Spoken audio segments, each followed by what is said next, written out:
Today on Your Ag Empire, we're talking with Jordan Morris, a first generation Iowa cattleman, a dad to 5 boys, and the guy who doesn't back down from a full plate. Jordan runs Midwest Feeders LLC. He helps producers manage risks through StockGuard and just joined Empire Ag. In this episode, we talk cattle coverage, hardships, hope, and how Jordan's building something that lasts while raising next generation to do the same. Jordan, thanks for coming on the show.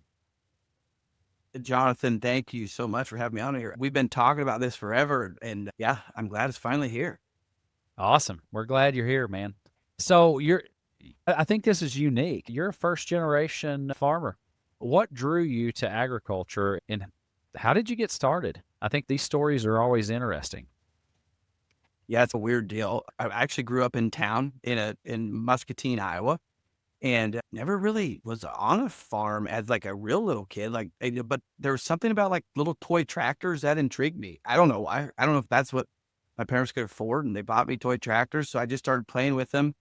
When I got old enough, my grandparents lived in Unionville, Missouri. They had 167 acres down there. My grandpa had 7 cows. They were all pets. They all had names. And yeah, so we would go down there for spring break. My parents basically drop us off and say good luck. And so that's, I think, where it started. And I had an uncle who lived, it's not even a real uncle, a family friend, lived outside of Muscatine. He had 17 acres. And as soon as I got old enough, 5th or 6th grade, I would just go out there every chance I got and just was out in the country. He had a little chicken coop, and I think at one point we had some bottle calves, and I don't know. They say you get bit by the bug and you can't shake it. And I think it just started there. Yeah. Yeah. That's awesome. I do find it interesting for first gen farmers when you talk to them about what drew them. And it's funny. The toy tractors always pops up as that's a first, man. No. John Deere did a good job marketing with Ertl to build those. That was a draw. They had to keep more guys coming in. Yeah, they were planning for the future on that for sure when they started making those things. The die-cast toys. Yeah.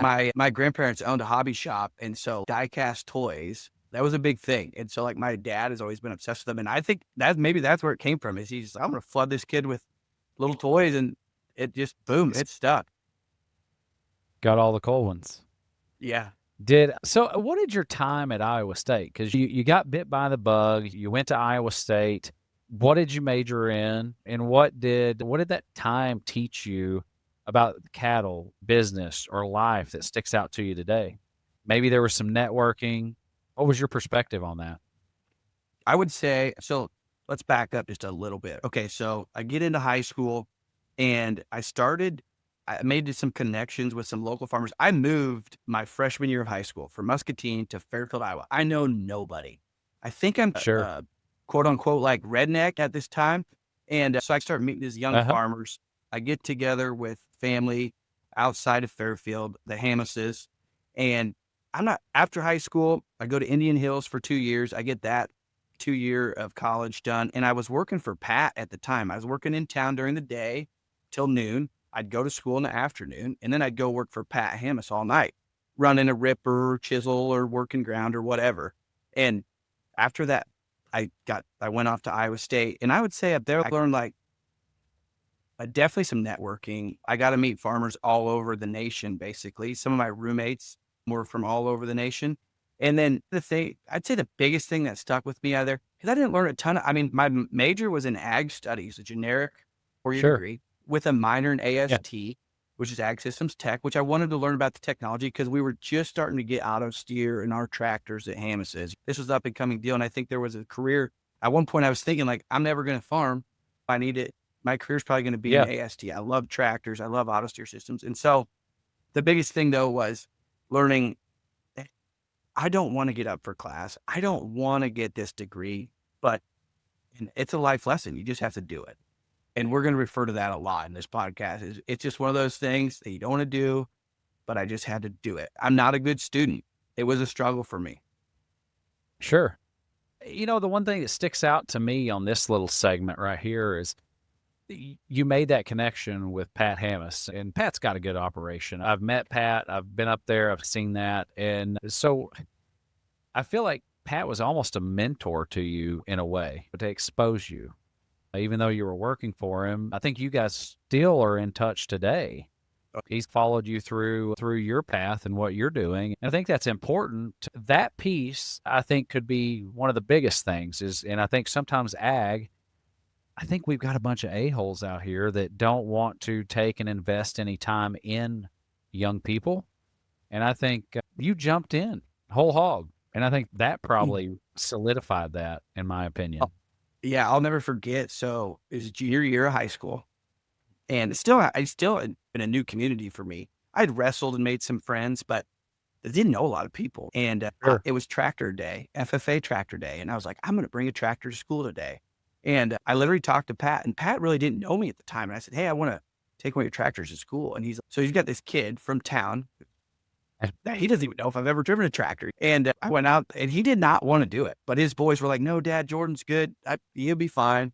And I go out there, and Pat, we washed it all up the night before. He's like, man, image is everything. If you're going to take this tractor into town, you got to wash it, and I'll help you scrub it. We washed it all up. And I think that's where me and him started. And yeah, he's been a mentor of mine ever since. That is awesome. I don't know that if a scrappy kid showed up saying he wanted to take my tractor to town, I don't know if I'd let him. Yeah, I show up in That's a funny. 1992 Dodge Dakota with rust. All you can see through the bed, and Pat's gonna let me. And I remember it was brand new 8330.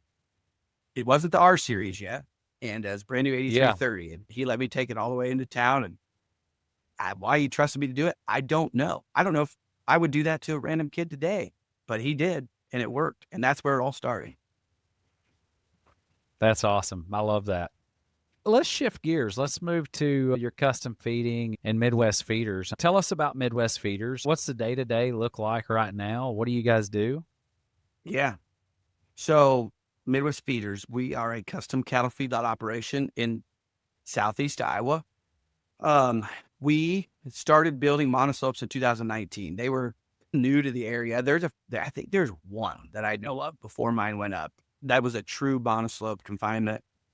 And so I built it, and it was funny because I had a guy committed to custom feed cattle for me. And he's like, yeah, you build it, I'll fill you. I go over and meet with him a couple times, and he's showing me bills and stuff. And he ended up going bankrupt as soon as they put the roof on my barn. So I'm sitting here with a brand new barn and no cattle were put in it.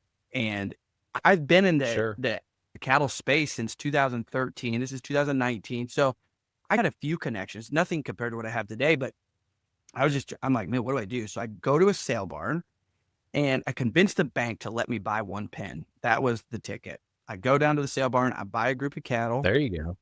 and it hit the guy that I was buying from at the sale barn. He's like, what are you doing with those? And I'm like, well, I'm putting it in my new monoslope barn. He's like, let me come up and see it. So Jerry Blummy, and I'll shout out to, he's been a great customer of mine since that day.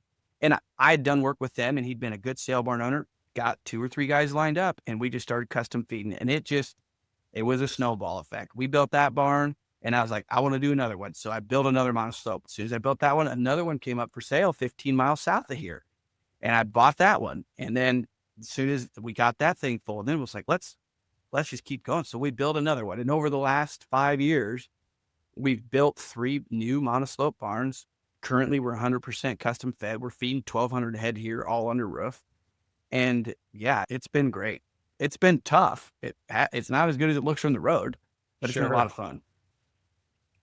Absolutely. I mean, that you and I have worked together a lot on your operation. And I will tell our listeners, Jordan is one of those guys that's a scrapper. And the one thing that I can attest is you've heard it here. He built the barn, he didn't have the customers, and he's not afraid to go and build that market and build those relationships. And I think that to me is one of the biggest things that I think everybody should do. It's tough. This business is tough. It's all about relationships, and communication's key, and don't be afraid to ask the questions. Jordan, what do you think? What makes your approach to custom feeding different than all the other guys in the country? Why would someone want to feed with Midwest Feeders? I think there's a couple reasons. One, I think our feed is cheap here in the Midwest, right? They say that we waste more feed than what a lot of people can grow. So that's a huge factor. Number two is we're not gonna say we're 100% climate controlled, but we can control the environment the best that you can with cattle right now. So we have Hmm. monoslopes. They're in the shade during the day in the summertime, and they're in the sun during the day in the wintertime. We have curtains on the back. They're not standing on an old airstrip in Kansas with the wind blowing up their rear ends and it's negative 50 degrees. So don't get me wrong, it's still cold here, but there's times when it's below zero, the bed pack is not frozen in my barns. So those cattle are Sure. 100% comfy. And I'd say the third reason, and it kind of goes back to making connection, is I've met all of my customers that I currently feed for. They know me direct. If they have an issue, they can call me. They're not calling 10 hired The front guys to get office. to me. Exactly. And yeah, I think that's huge. Building the relationship, the one-on-one. If I have a complaint about this guy's cattle, or if I think we should do this to them because they're getting sick and we need to booster this or give them this shot, I'm a phone call away. And they have the availability to come down anytime and look at their cattle. Because I feed for a lot of guys in the Midwest, and there's a lot of Midwestern guys that have been shipping their cattle. I say to the Midwest, in Iowa, I should say. Feed for everybody's in Iowa currently, Iowa or northern Missouri. And they've been shipping their cattle out west forever. They never get a look at them. If they got a sick one that's down, Hmm. they want to go get it. They can't go get it. If these guys hey, we got a handful of chronics, bring your trailer down. Let's haul them up home. Don't waste the money here. And Yeah. so, yeah, I think there's a convenience factor with it as well as a personal relationship for sure. Do you think your skills have been honed and you're no different? Yeah, it's a customer service based business. You're going to have to deal with customers and they're not always happy. How do you approach those situations? I'll be honest, custom feeding cattle is like going through your driver's ed course. Okay. You can do everything right and they will still find something wrong. And I ran into that. You have to learn to bite your tongue in this industry. It hurts. I'm telling you, it hurts. There's times where you just want to go off on guys or send a dirty text message, but this industry is really small. We It is think the small. cattle industry is huge, but like, I think you made a post on LinkedIn there a couple weeks ago. It's like something we do travels faster than our pickup does. And it's so true. And so I've learned that I'm not always right, unfortunately. And you do have to bite your tongue. And there's always going to be something to complain about. One of my longtime customers, I still feed cattle from today. I love him like a brother. And we ship a load of cattle out that weighed 1,400. Damn it, we should have left them on feed for a little bit longer. Okay. Ship a load of cattle out that weigh 1,550. We shouldn't have kept them on feed that long. It's just, okay, so you want 1,450 next time? 1,475? What do you want? And so, yeah, there's always going to be somebody complaining about something. But at the end of the day, the customer you got to keep customers happy because that's what keeps your feedlot full. And you can't screw Absolutely. yourself, and you're going to run into bad guys in this industry. You're going to get screwed out of money, but you just have to keep your head up and keep trucking. And at the end of the day, it's going to be all right. Usually, till it's not. Usually, yeah. How has demand, market volatility, or weather shaped your business in the last few years? I would say we could go back to COVID, right? That was a scary time. I was actually building my second barn during first barn and second barn and third barn during COVID. And there was so much volatility there. And I didn't know that much about the industry really. I didn't know that a ton about feeding cattle. And I actually lost quite a few customers because they didn't hedge their cattle and I didn't advise them to hedge their cattle either. I was going solely off numbers. Hey, my cost of gain's been 98 cents. Okay, that should work. 98 cents when corn's $4, when corn goes to 8 and cattle go to Mhm. 98 cents like they did in COVID, I'm the bad. It was my fault. It's my fault. I learned that. It's always my fault. It's definitely always my fault. But now I've learned so much. I help these guys and I work with Empire Ag a lot on this as well and touch it wherever you want, John. But we're helping guys hedge their cattle. Almost every customer that I custom feed for right now is a customer of mine on the LRP and our hedging side. So not only am I managing my risk, they're managing their risk and I'm helping them do it. And that alone is going to keep cattle coming into this place. When we talk about risk management, it's not sexy to write that check on a per head basis. When we're sitting here trying to determine which way we're going to hedge, whether we're using options, futures, or LRP, LGM, it doesn't really matter. There's a cost in everything. But for the guys that have got the scars on their back from 2015, they look at it and they're willing to hedge for fear that the train's going to derail at some point. And I want to survive and I want to prosper when everybody else is struggling. And I hate to say that's the way our industry is, but whether it's a corn farmer, soybean, cattle, it doesn't really matter. Hedging is tough for people because it's emotional. And I think you advising these guys has been perfect to help and complement your business and keep those guys moving forward, because at some point the train's falling off the tracks. It will.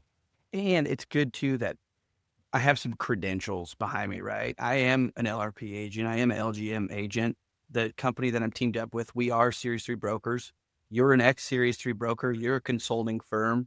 And so having some credentials to help these guys. And like right now, you asked like, has the market affected custom feeding? When these cattle are $2,200 to $2,400 a piece to lay in, right? I know. These guys are nervous and they're not. 4 years ago, you empty a pen, it was filled that afternoon. Those guys, it didn't matter. There was hope that this market was going up, not going down. Fill the pen back up. Right now, What? you empty a load of cattle. It could be a week, it could be 10 days, it could be 2 weeks, it could be 3 weeks before these guys buy cattle back. And they're like, nothing's working. And that's where we're at in a market. You know, We're one in of our the market. customers bought some cattle last week, and I was going through the break evens with him, and he's looking at a $360 a head profit, which I look back and, like you were saying, the banks are really pulling back on loaning money on these cattle. We've got bigger profits right now than we've ever had. I remember when we were factoring in $25 to $50 a head profit, and like you said, it's let's load 6 trucks today and send them to the Yep. yard, and I'm good with a $50 a head profit. Now, guys are pausing with a $300 a head profit, but you look at the capital outlay when we were buying $700, $800, $900 yearlings to go put in the yard. Now we're buying $2,000, $2,200, and that's scary. It's scary, but we've got tools that can help, and that's the key. Is I think you just got to pay attention. You got to understand your level of risk.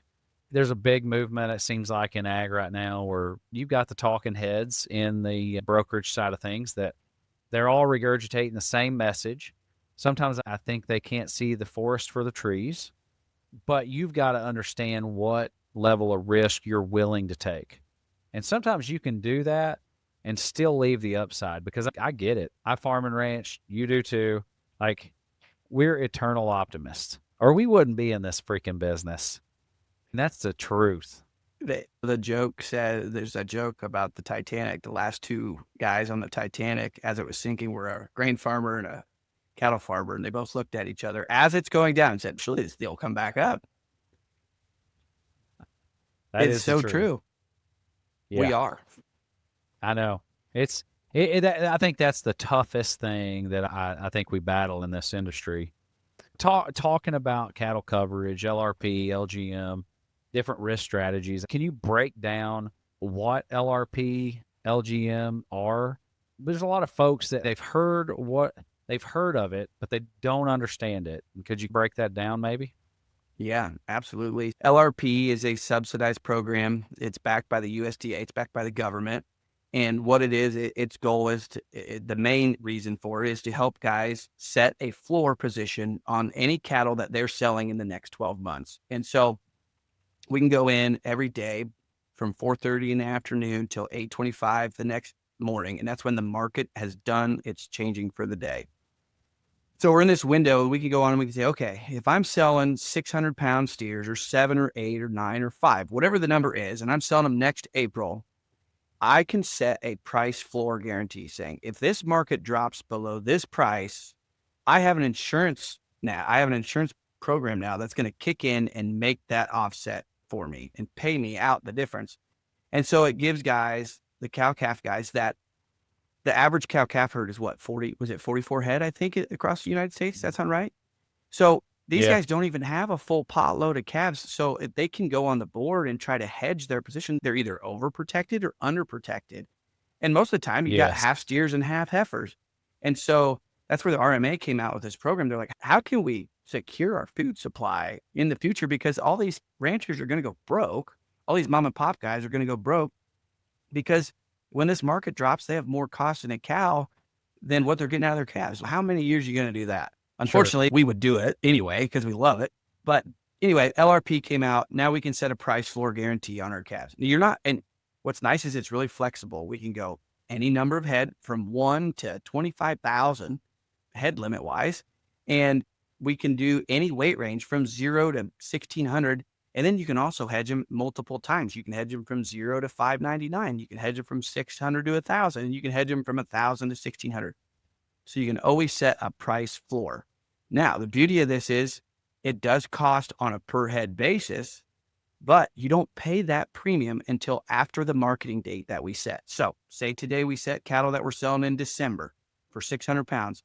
I'm not going to get billed that premium, that per head basis. And by the way, that can be anywhere from $10 a head to $60 a head. So it's not really that expensive when we're dealing with these large prices, with these big prices. And so anyway, you're not going to get billed till January 1st. So you should have sold those cattle, got this big check, and then you just have to pay this little premium if the market stayed as good or got better. If the market drops, we're sending you a check for whatever the market went down.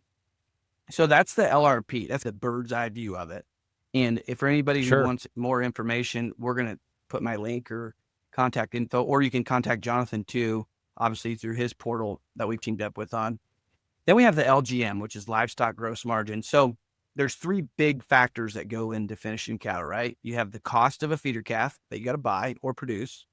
You have grain, corn that you finish them on. And then you have the price of the fat calf when it's all said and done. So LGM, again, is a USDA product. And what it does is it protects the margin, right? So we're saying, okay, if fat cattle are here, you can buy LRP, but what happens if corn goes to $8 and we were running all our break even on $4 Sure. corn? Your margin just got that put option or that LRP that you bought really does you no good because your inputs are so high. That's where LGM comes in and says, okay, if the inputs get higher and the fat cattle stay the same or get lower, we're going to try to offset this difference. So your margin on those cattle stays the same. And that, again, is on a per head basis. The thing I like about LGM, and I didn't really touch on it with the LRP, is LRP settles to the indexes, right? That's a 12-state average of what feeder cattle are bringing. LGM settles to futures, what the board actually does. So Okay. sometimes LRP with the basis can be a little offsetting for guys, whereas LGM on the fat Sure. cattle side is right with futures and how it's trading. And I think LGM, for you listeners, if you are familiar with the cattle crush, basically the LGM is a cattle crush play. If you're wanting to geek out and learn something, just type in cattle crush and LGM and you can search that, do a little research. It can be a really good tool, especially if Absolutely. you've got a high margin.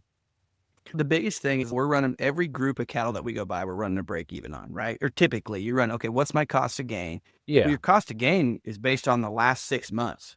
What's the next 6 months going to do? What's corn going to, you tell me today what corn's going to do over the next 6 months. We wouldn't be on a podcast, right? We'd be sitting in a high Oh, rise I agree. somewhere. I So agree. it's okay. Now, if we can offset the risk of some of our big giant inputs that go into these cattle, as well as still setting a floor on these cattle, that's a win-win when it comes on the finishing side. Sure. What on the LGM, what is a typical policy? What have you seen a typical policy cost? This has been a big question. LRP, I mean, it can vary. And LRP is just a subsidized put. So basically, you're buying time value and market value, intrinsic value. So like when you're looking at that LRP could be $28, could be 70. And this is per head. What would an LGM policy cost? And is it very similar in that aspect? Yeah. So typically, if you compare month by month, if you compare an LRP month versus an LGM month, depending on what trades are still active, LGM will be cheaper per head on a per head basis. And especially if you get in the nearby months, 2 out of the 3 legs, and what I'm calling the leg is the feeder calf leg and the corn leg, right? Because we got 3 options trading with the LGM. 2 of those are expired. So you're truly buying an actual put option that is going to settle just like a put option would on the board, and you're buying it cheaper than you could buy LRP, which is playing back on the index. So there's a basis factor there. So that's Yeah. why I really like the LGM on the nearby. Also, on the LRP and the LGM, you can throw a deductible in there, right? You can buy 95% coverage on the LRP, buy a little bit lower coverage. On the LGM, we can actually just throw in a cash deductible against that gross margin. And with having 3 variables on the LGM, it's amazing what's saving you $20 or $15 on your LGM premium. It doesn't change the prices of everything very much because there's so many variables playing in on it. Absolutely. That is an interesting. There's a lot of tools out here, and for you guys, when we're looking at feeder cattle and live cattle being at record highs, these are ways. Whether you've got 10 head, 5 head, 5,000 head, you can utilize these tools, and that's the thing that we shouldn't accept saddling up with all the risk when we've got this stuff out there that we can utilize, and it Absolutely. doesn't limit your upside. Jordan, so there's been a hot topic about what we call arbitrage with LRP, and there's been a lot of players that, and when I say arbitrage, what they're doing is they're buying an LRP on some cattle and then they're selling a put, and as that, if the market falls, they have no risk because the LRP is going to cover that premium that they bring in from the put option. And so RMA, a lot of the Senate Ag Committee, the House Ag Committee, everybody's talking about this on how they're going to regulate that and try to keep people from doing that. Now, I think, and when it was originally talked about, I think we need to be able to utilize the options and futures with the tool that we have, which is LRP, LGM. If they want to regulate the arbitrage, that's fine. But I know that some of our customers we've worked with, the market's going, and so we've got a break even price here. We buy an LRP. I want to be able to buy some calls for some upside potential so that this market rallied, then we can sell the calls up here and then buy the puts. And then now we've just moved our floor up here. And that kind of tool, I think, is crucial that you're actively managing this. Now, you don't have to do any of that, but it's worked out very well for a lot of our customers being able to kind of work through what they've got going on financially, what obligations they have down the road, and monitoring that risk. I think it's crucial. And there's a lot of folks watching. There were some bad players that seemed like they were using this as a gaming system to make some money and took advantage of it. And what do you think about that? What have you heard on that realm? Yeah, so I do know that this new crop insurance year, they're going to put the kibosh to what they call a subsidy harvesting, right?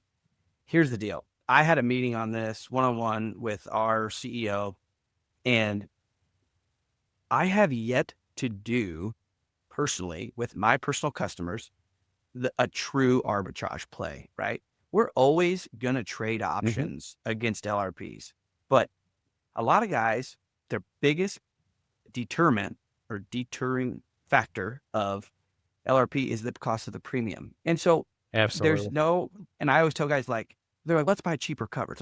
It's like, no, you're still paying that premium if you buy lower coverage. Okay. Cause you're eating the first $100 now that this calf's going to drop. And so I always tell people we need to be able to play options against this. Does it mean selling the put right aligned with that other put? No, but we need to be able to buy the calls. We need to be able to roll because you can't roll an LRP. That's one of the downfalls. You go buy a put op, you can roll that baby from now till next July, but you can't do that with LRP. And so we need to be able to utilize these options to play against it. And we can capture back guys' premium without arbitraging it. We can do it with calls.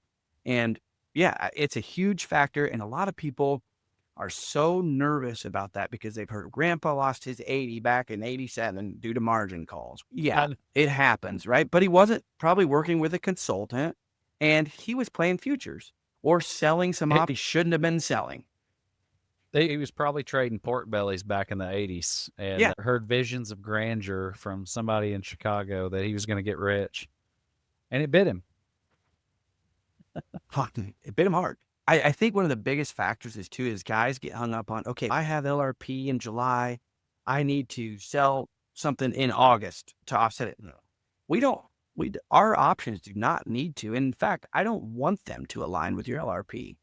Let's play some short-term, low-risk strategies to get your premium back.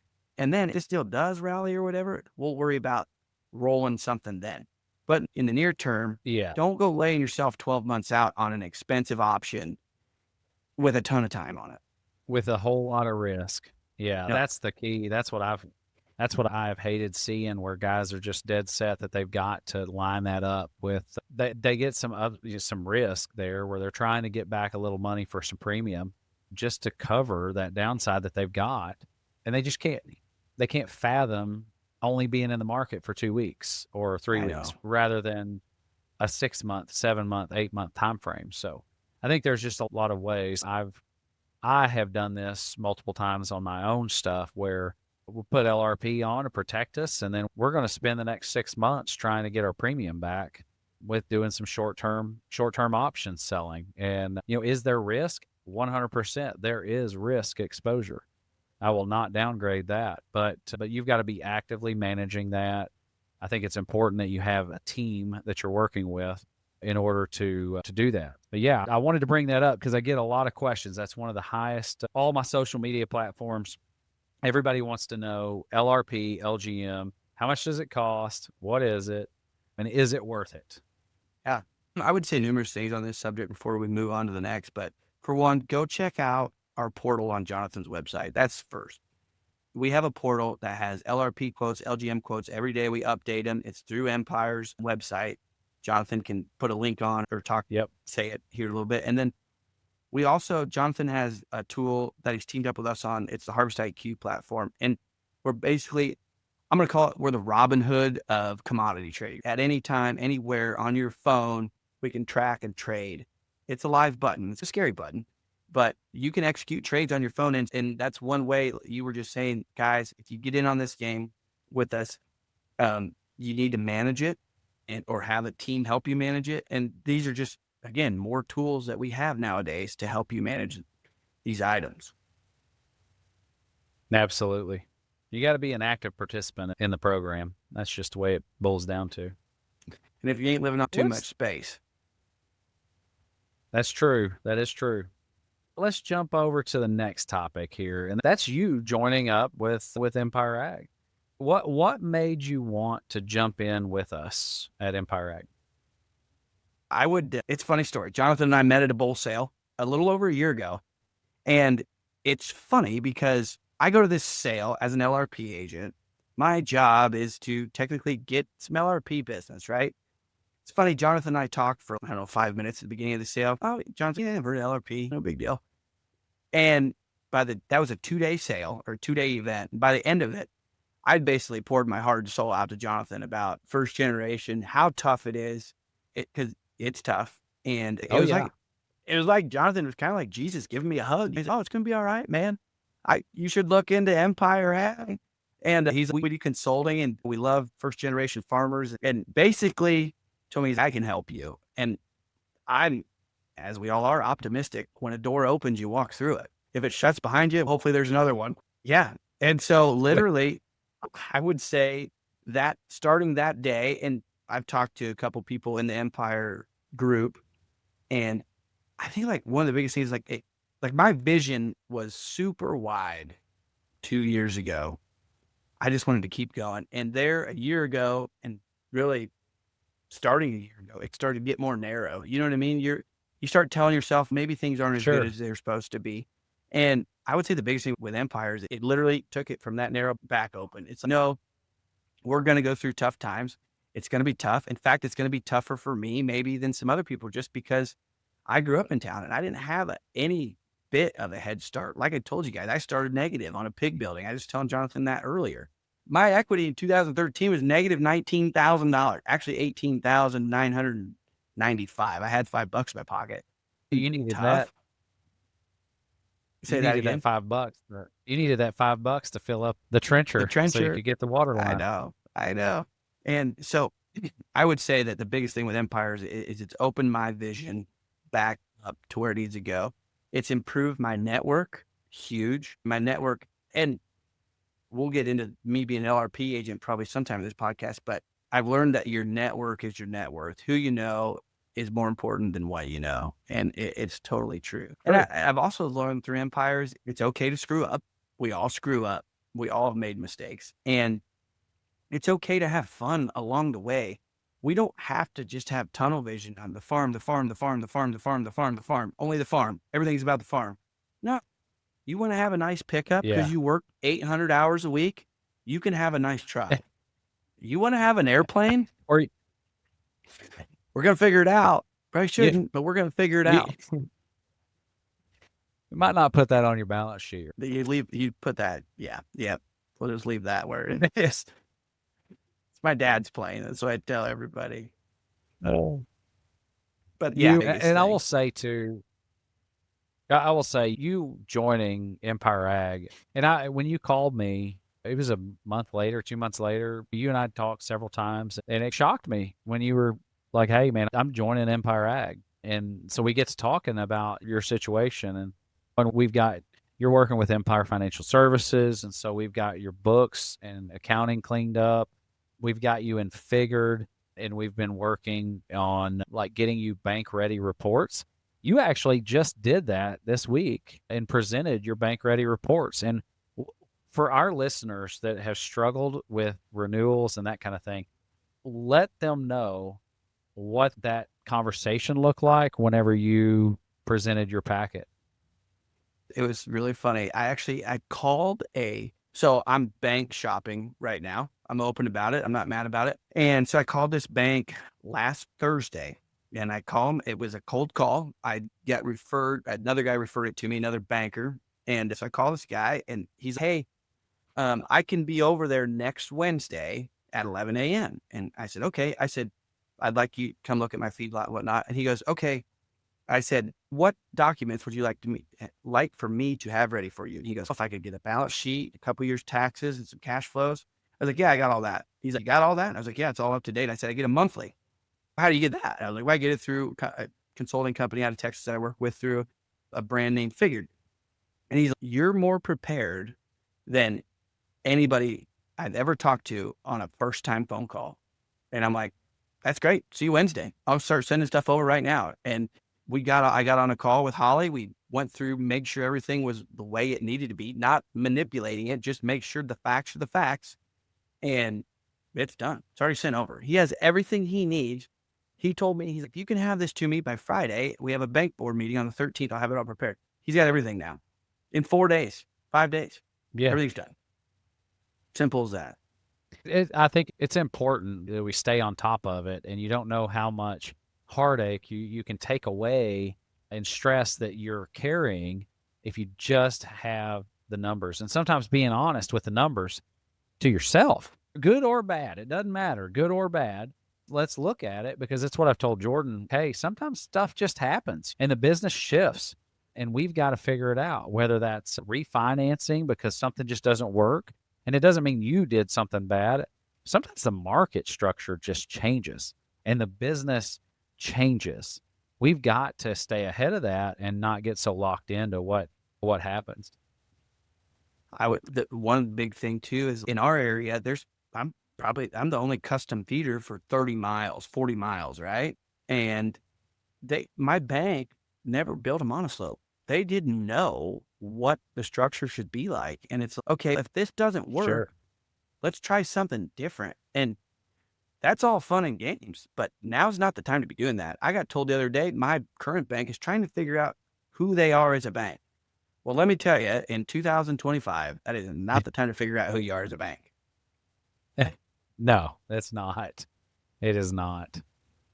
Oh, man. So you're not only a customer, but you have joined our team. You're working with us. So what does it mean to be part of a team that's building for the future of ag?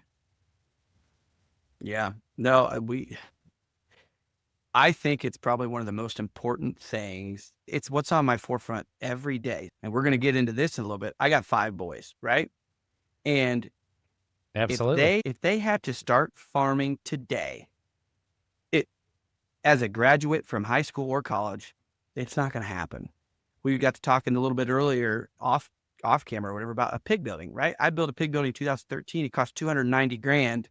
Okay. Today that building costs 498 and interest has doubled.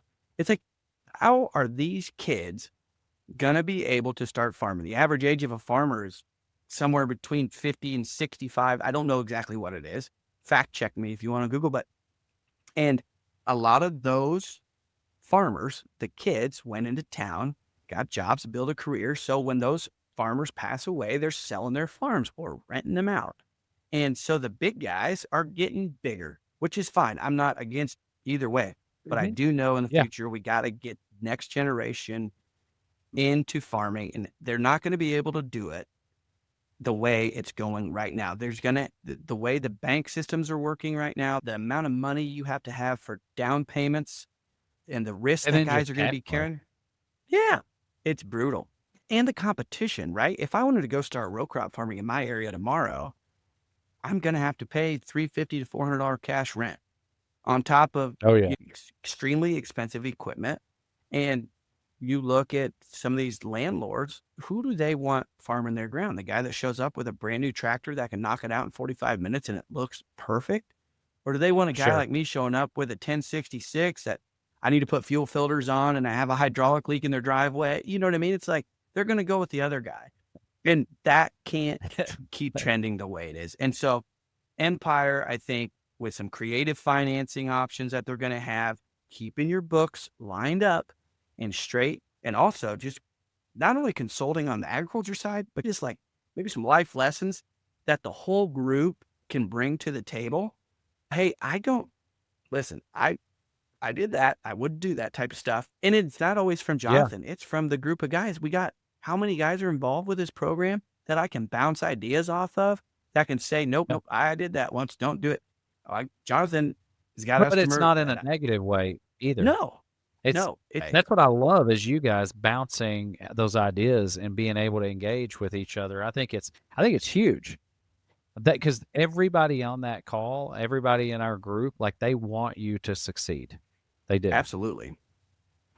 Absolutely. It's I got a it's good friend it's right now who is in a really good spot and he's wanting to grow. And I'm just like, that just take a deep breath slow and down. keep doing what you're doing just for a little bit. Let's get through this extremely tough time because I think it's coming. And I think next year could potentially be worse.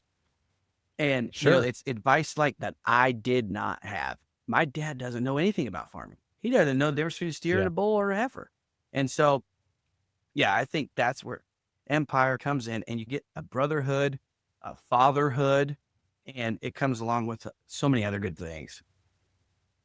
That shifts us to our next spot because faith, family, and fatherhood. You just said you've got 5 boys. Holy moly, are your hands full. How do you balance being in business and being a present dad? I think a lot of farmers and ranchers, yeah, I mean, they either fall short or they feel guilty. Talk to us about that. I So I would say the first couple years of fatherhood for me, my oldest is 8, turning 8 this year.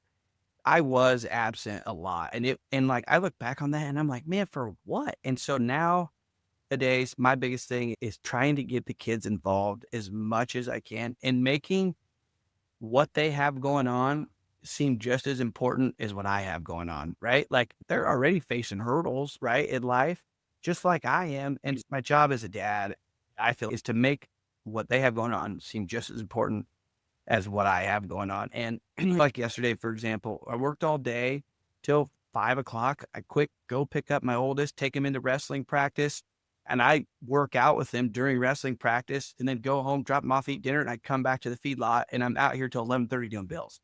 It's just prioritizing them. They're only young ones. And we sit here and I'm guilty of it. And it's sad to even say this. Like I almost wish their childhood away because I want them to be older and be able to help more. And I'm like, no, no, back up. Let them You be need to enjoy kids. it. Yes. Yep. That's the biggest And thing. don't And let that stress yes. don't let that stress bleed into those kids. Oh, And that's hard. I always That's the hardest part. And I know, and there's nights, I don't care who you are, you can say you don't take stress home with you. All of us do it. And whether they see it Sure. on our face or they see it in our actions or emotions or just the way we respond to things that they have going on. And I still struggle there. We all do, but I try to stay positive when I get home, and I encourage my boys, and I tell them every day, guys, you guys can do anything you want. This world is so full of opportunities, whatever. I don't force them into agriculture. If they don't want to farm, so be it. 1 out of the 5 is going to want to farm. Fingers crossed, Absolutely. hopefully. And so maybe it's for just him to make it easier for him. Ideally, I have an attorney, a doctor, a vet. And so they'd be able to doctor me up. We'd have a vet for the feedlot and the lawyer to get, maybe a banker to make the whole deal Yeah, easy. But absolutely. I can't predict their future and make their future for them. They have to decide it themselves, and just to be there and encourage them along the way. And I've learned that my parents did not have it all together when I was growing up, just like I don't have it all together. And I thought my parents did. And I think my boys think I do, but we don't. That I don't think I think that's everybody tries and strives to be the best parent, which I think a lot of times we are harder on ourselves than we probably should be. I've witnessed you with your kids and you do a great job. I commend you. And how do you stay grounded with the highs and the lows that we experience with farming and ranching? I go back to my mentor from high school, and I'll shout out his name, Pat Hammis. He always told me, it's no big deal, man. His famous words, it's no big deal. We're not building a piano. And so I tell myself that. I'm like, this is not the end of the world. And I've said this maybe on this podcast before, but there's only one person that's going to judge us at the end of this, and that comes to our faith, right? You got to have faith. You got to tell yourself positive things. Things aren't that big of a deal. Everything is going to work out. It always does. It always works out. 6 months from Yep. today, I will not be thinking about what I'm thinking about today. And so staying positive, telling myself things aren't that big of a deal. I think that's how I keep going. And honestly, me and you have a lot of late night conversations, and that helps a lot too. Having somebody, Wait. my church says you got to have a 3 a.m. friend, somebody you can call at 3 a.m. and just let it all out. And Yeah. Empire's kind of Yeah. brought that to me, and I know it's brought it to a couple other guys. And so that's important. Absolutely. That is. And that's the thing is I think there's so much stress in the farm economy right now, and a lot of families are suffering. They're suffering financially, they're suffering mentally, spiritually. They're just drained. And it's been interesting and to work with all these guys. And I do have to commend you because I've seen how important family and your kids and really dedicating that time. And you and I've had a lot of those conversations where we can all work and we're not going to win any awards for working 18 hours and knowing that our kids are missing out. And guess what? Tomorrow you could spend an extra 4 hours on whatever, but just try to be present and be mindful of what you got going on. Yeah. This year, my oldest wrestled really his first year. And it's so funny. I give him advice before he goes out on the mat. I say, it doesn't matter who you're wrestling. You can beat him. It's all here. And don't worry about what's going on out here. The only thing that matters is these 3 minutes. And then I look back and I'm like, it takes some of my own advice sometimes. You know what I mean? Because we're battling fights I every know. day, right? And we lose it here Absolutely. before we've ever lost the match. And I was on another Totally agree. podcast and I told them guys, I was like, man, I learned more or as much about myself this year wrestling as my boy learned about himself and this year in his wrestling season. And it's true. It is very true. Absolutely. And we hold on to Jordan, I things too appreciate. long sometimes. Oh, Anyway, I 100%. Man, I appreciate you coming on the show today. Guys, if you want to learn more about LRP, I encourage you to go visit our website. That's youragempire.com/StockGuard. You guys can go there and check out anything on LRP. You can get quotes, do break evens, all that good stuff. You can email Jordan at jordan@stockguard.io. and he would be open. Or you can reach out through the website and we can put you in contact with Jordan. Thanks for tuning in to Your Ag Empire. If this episode reminded you that farming isn't just about the land, it's about legacy, go ahead and share it. Hit follow so you don't miss what's coming next. Be good or be good at it.